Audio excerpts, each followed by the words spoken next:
I was at the monthly review when it happened. The room smelled like coffee and burned toast.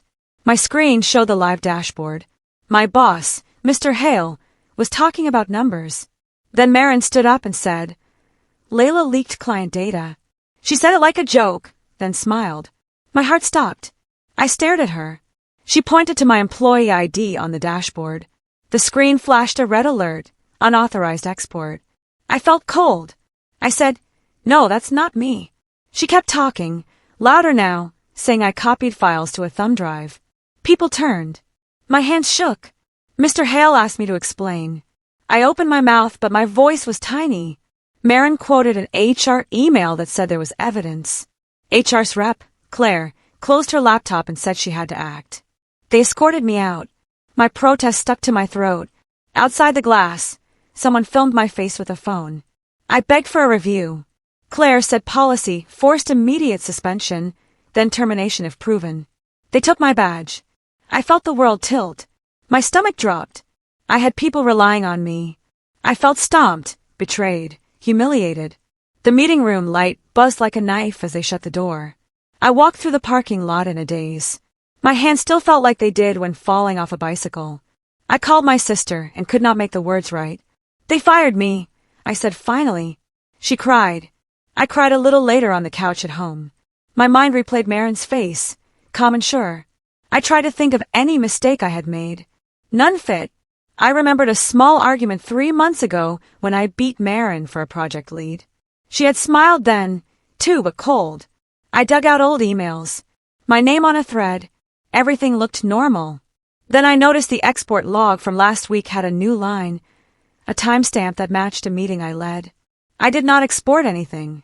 My fingers typed faster. The log showed an export to an external IP that I did not recognize. How could that be? I felt my chest grow tight. Hurt washed over me, a hot, burning sense that something personal had attacked my life. I wanted to scream, but instead I made a plan, find proof. I promised myself I would not lose my voice. Not to them. I went back to the office to grab a few things I needed. Security let me in with a temporary pass. The hallway smelled like paper and old fries. People kept their heads down. At my desk, someone had left a tiny lipstick mark on my coffee mug. The chair still had my jacket. I stuffed what I needed into a bag. As I zipped it, I heard Marin's laugh down the row. It was a small sound, the kind that says victory. I walked faster and caught a glimpse of her with the printer. She glanced up and her eyes met mine. She barely masked a smirk. I stopped, and a junior analyst, Cole, who I trained, hovered nearby. He muttered, "I don't know if it was you." His voice was small. I asked him what he saw. He said he saw the export alert, then saw Marin at a terminal that morning, but he thought maybe she was fixing a printer. The shadow of doubt moved like a door opening slightly. It was the first small thread I could pull. Marin left quickly, phone in hand. Cole's hands trembled as he gave me a small stick of evidence, a screenshot he saved. It showed a command line, but the username had been replaced. The file looked altered. I walked to my car with it, feeling like a detective in a small-town mystery, desperate to make the pieces fit. That night I sat with my laptop at the kitchen table. I opened every folder I had. My apartment light was a single bulb, soft and honest. I pulled up the server logs I had on my personal backup. One line stood out, an export at 11:42 a.m. on Tuesday. I checked my calendar. I had a client call at 11:42. My team could confirm that. The log's IP was masked by a proxy. The path showed the export came from a terminal that usually required my credentials. I scrolled further and found an edited timestamp. Someone had changed the user ID field to my name. My breathing quickened. The edit trail looked dirty, like someone had scribbled over a paper. I felt rage and a bright grief. This was not a mistake. It was chosen. I made a list of everyone who could access those logs. IT admins. Marin. A contractor. I wrote their names on a sticky note and stuck it on the fridge. I knew I needed help. I called Lena, an ex-colleague who knew servers. Her voice was steady. She said, "Don't touch anything else. Copy the whole log and get me the raw files." I felt a tiny relief, like a ship finding a harbor. I saved duplicates to 2 different drives. My hands were steady now, focused. Lena came over the next day with a pizza and a steady face. She set my laptop down and asked a lot of clear questions. She said my case might be fixable if we could prove someone edited the log. We made a plan, get a copy of the raw logs from the company audit bucket. She said the safest way was to clone server entries from the last 3 months and compare MD5 checksums. I nodded, though I barely understood the math. She said hackers and internal lies both leave fingerprints. If someone had changed a file, the hash would differ. We checked the backup drives in my apartment and found different checksum values. One drive matched the backup from 2 weeks before. A second had the altered values. That meant someone changed the master and tried to cover it. My stomach clenched. Lena warned that getting the company's official records would be harder. She suggested I reach out to someone inside IT who owed me a favor. I thought of Mike, a quiet admin who I had helped once with a personal referral. His loyalty might be real. Lena and I practiced a call script. My throat felt dry, but I was ready to knock on the door that hid the truth. I went to the office at night. The building was quiet, lit in pale blue. Security let me in. I pretended to be getting my badge reset. My hands trembled, but I used the elevator like a person on a mission. Mike's desk was a small island of wires. He looked up and his face showed surprise, then soft concern. I explained quickly and handed him a copy of the altered log. He clicked and frowned. Then he nodded and said he could pull raw logs from the provider if he had access. He used a maintenance account while I watched, the green lights of the servers blinking like quiet fireflies. He copied tens of thousands of lines and handed me a drive. "Don't plug this at work," he said. "Use an offline machine. And don't tell HR yet." I promised. On the drive, I found server events with IP routing and session tokens. I looked for the export timestamp. There it was, but more details showed a remote session at 11:40 that matched a device known to be Marin's company laptop. My throat closed. Mike whispered that devices can be spoofed. We needed more proof. He slid over a log fragment showing a remote access token tied to a VPN session created by a user named Marin.l. I felt the shape of the plan. This was not a chance. Back home, I spread the logs across my table like a map. The VPN tokens showed Marin's laptop had connected earlier that day. The session had commands that matched the export action. Someone tried to scrub the user field, but left the device ID. That device ID belonged to Marin's laptop. The pattern matched other days too. Small edits, unexplained exports after her shifts. It painted a map of someone habitually hiding work. I felt a mix of triumph and dread. If I could show this chain, HR could not ignore it. But people could claim the device was used by someone else. I needed an unbroken trail, timestamps, IPs, provider logs, and a witness. I made a list of days where the device had odd activity and who was around each time. One day, Cole had been the only other person on the floor. I messaged him in the morning, careful with words. He replied, saying he remembered Marin staying late with coffee and the printer. He remembered the time because he had posted a photo of the group after our monthly lunch. The photo's metadata had GPS and timestamps. It could place Marin away from her desk at exactly the export time on one key day. That meant either she left and someone else used her device, or she lied. The truth was a thin thread now, but I had to pull harder. I decided to confront Marin at the office when she was alone. I knocked on the small conference room where she often took calls. She opened and looked surprised. I held the printed fragments of logs. I said quietly, "Why did you use my name?" Her face changed for a second, something like a crack. Then she put on a calm mask. "I didn't," she said. "You just got caught." I told her I had records showing her laptop's device ID in the export session. Her eyes flicked away. She laughed a little and said maybe IT had been testing something. I pushed and she tightened. "Be careful," she said. "You don't want to go down this road." That felt like a threat. Suddenly, footsteps sounded outside. Mr. Hale walked by and paused at the door. He asked if everything was okay. I lied and said yes. After he left, I asked Marin why she would ruin me. She smiled and said, "It's business." I left the room with my chest pounding. Later, I walked past the break room and heard her on the phone saying, "It worked." The word hit me like rain. It was not done by mistake. It was intentional. I felt small and furious. I knew I could not trust the managers to protect me. I filed a formal appeal with HR. I wrote my statement in plain language and attached the raw logs and photographs. Claire responded slowly, asking for more information, more time. She said the company took these matters seriously. Her words were polite but distant. I felt like a file on a shelf. Days passed. I called and left messages. Each reply was a paragraph that said an investigation was ongoing. I worried they were letting things cool. Meanwhile, Maren kept working as if nothing happened. Her face in the hallway was a blade. I heard rumors that she had friends inside HR. My anger grew. I focused on gathering more proof.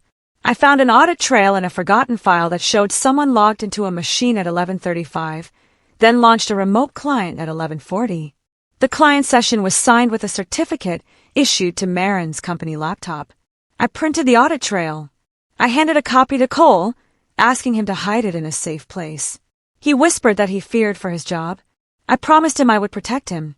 But I knew I was asking for risk from people who had families. The stakes felt huge now, not just my job, but others' livelihoods if truth came out. HR wrote back with a new blow. Another complaint had been filed against me, this one about missed deadlines, and HR said it showed a pattern. The timing smelled like a setup. I read the complaint and recognized the wording. It matched phrases Maren used in private. My heart sank. HR froze my access to company systems while they reviewed. I could not get to my email or my team chat. It was like being cut out of my own life.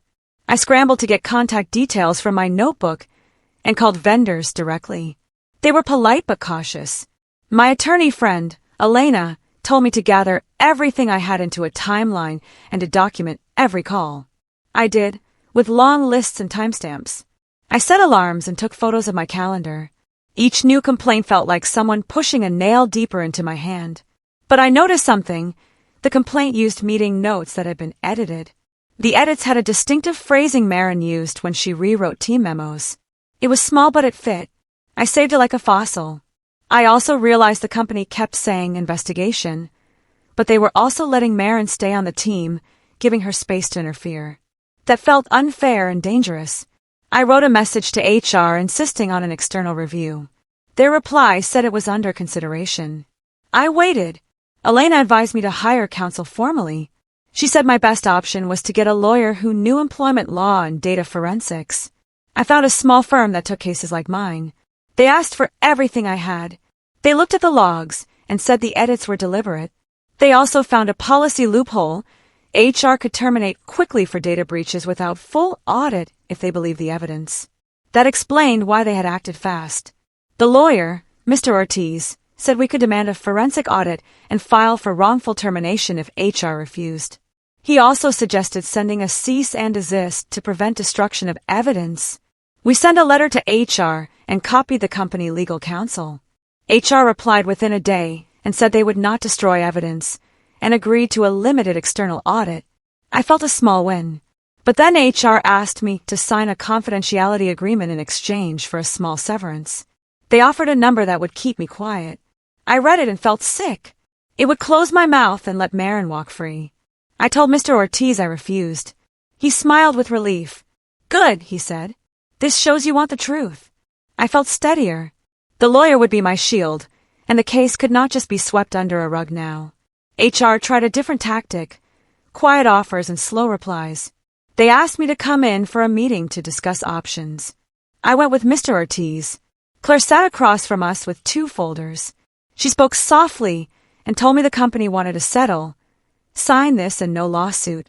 The number was tempting, but it felt like a hand covering a wound. Mr. Ortiz asked for time to review.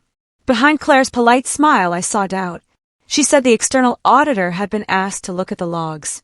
I asked who the auditor was. She said a small firm the company used. I felt uneasy.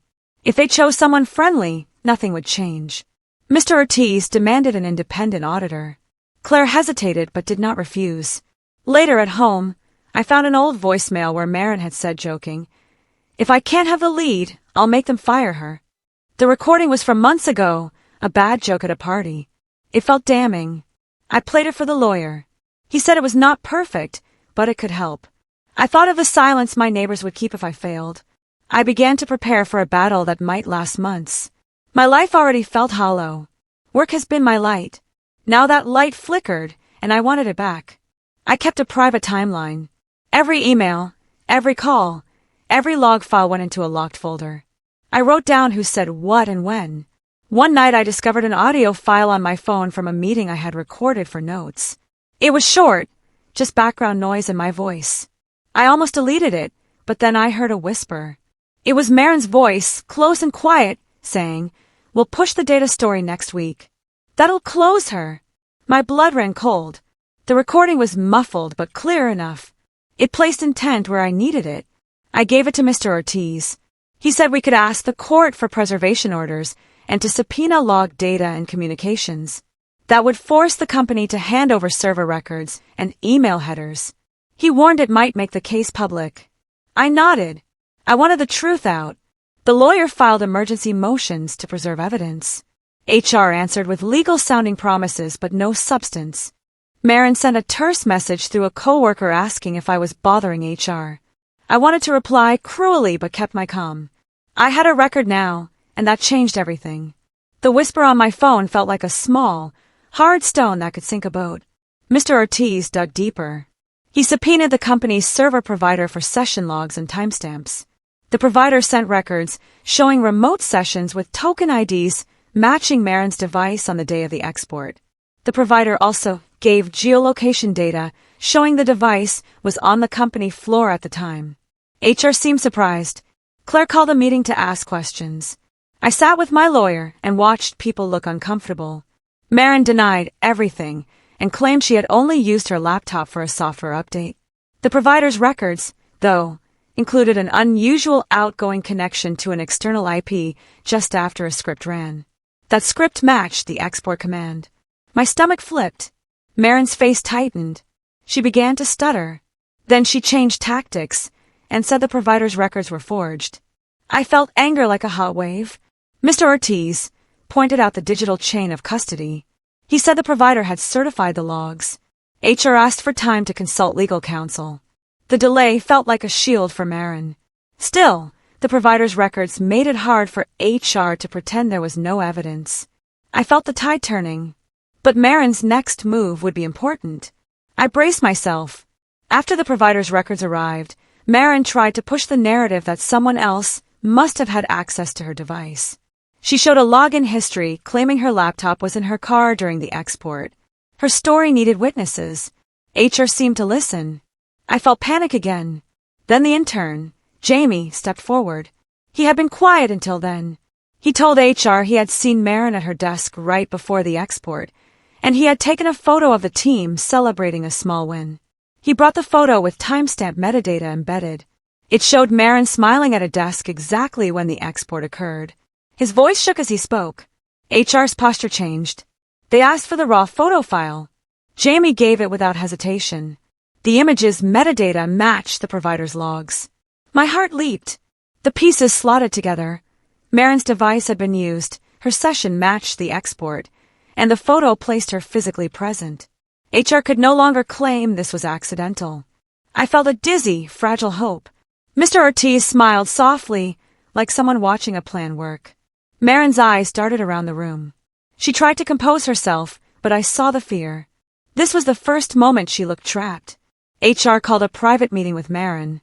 I was not invited, but news spread fast. Within hours, the company sent a terse email saying they had found conflicting evidence and would suspend Marin pending a deeper audit.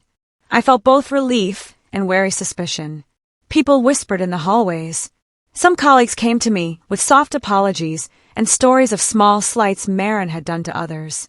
It seemed she had a habit of rewriting little things that benefited her.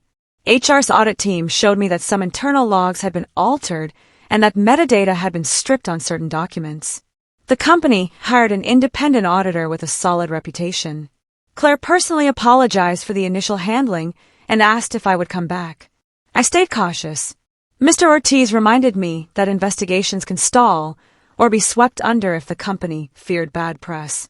He suggested filing a temporary reinstatement motion or at least a public statement. I did not want to return until the record was clean. I wanted justice, not a half-step.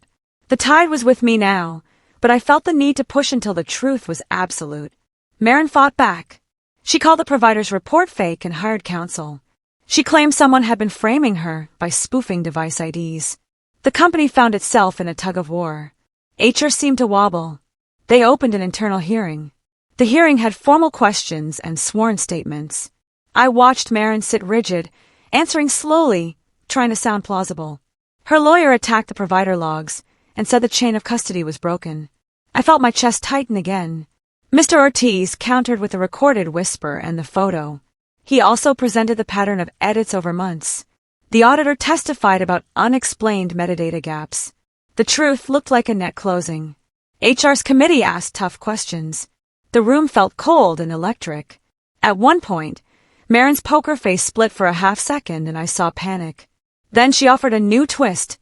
She said Mike, the admin who helped me, had a motive to protect me because I recommended him for a promotion. She tried to cast doubt onto everyone. The committee paused. It was clear this fight would not be decided by facts alone, but by who seemed more believable. I realized I needed one more solid piece, someone who could place Maren at the terminal doing the export. I reached out to a local journalist I trusted. I must not use that name. I contacted Nora instead. Nora covered workplace stories and had a steady voice. I emailed her a sanitized timeline and asked about whistleblower protections. She replied quickly and met me at a cafe. She listened and said this was bigger than me. It showed a culture that let false claims ruin careers. She suggested a cautious article that would not reveal private data but would pressure the company to act transparently. I hesitated but wanted the truth out. Nora promised to check facts and to give the company a right to respond. She asked for proof. I gave her the audio whisper, the photo metadata, and the provider logs redacted for privacy. Nora confirmed independently that the provider was a real company. She started writing, but she also dug deeper and found other team members with similar small grievances about Maren. The public pressure started quietly, an anonymous post on an industry forum, a whispered mention in lunchtime groups. The company felt the heat. HR seemed suddenly more eager to wrap the investigation in a formal report. The press angle gave my case weight. Still, I worried about being exposed in public. Nora's piece ran lightly but firmly. It did not name me at first, but people connected the dots. The company's stock did not wobble, but internal HR email traffic spiked. More employees reached out to me privately, sharing small stories about Maren rewriting notes or taking credit.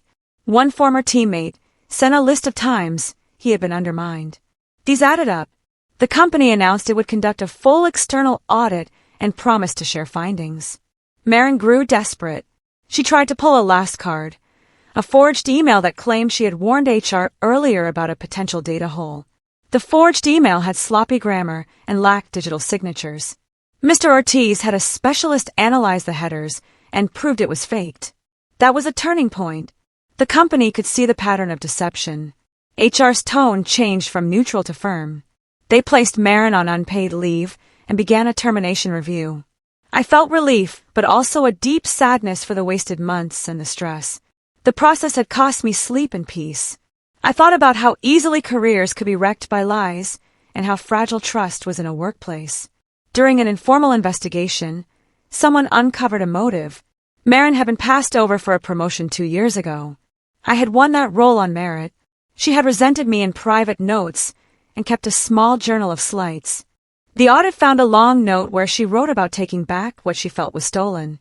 The note read like a plan: create doubt, push a data breach, let HR act fast. Seeing the pages made my stomach twist with a bitter taste. It was proof of intent. HR brought it up in a meeting where Maren refused to answer. Her silence was a kind of confession. I felt a strange blend of pity and triumph. She had let bitterness shape her life. Yet I also felt guilty. Would ruining her career be just? Mr. Ortiz reminded me that justice was not cruelty. The company had the right to protect itself and its employees. The audit showed her plan, and the digital footprints matched. Maren's defense unraveled. She tried to apologize in a weak, sudden email to the team, but it sounded like a script. People who had once been afraid to speak began to tell the truth. The company moved faster now, and that scared Maren more than anything. An unexpected witness appeared.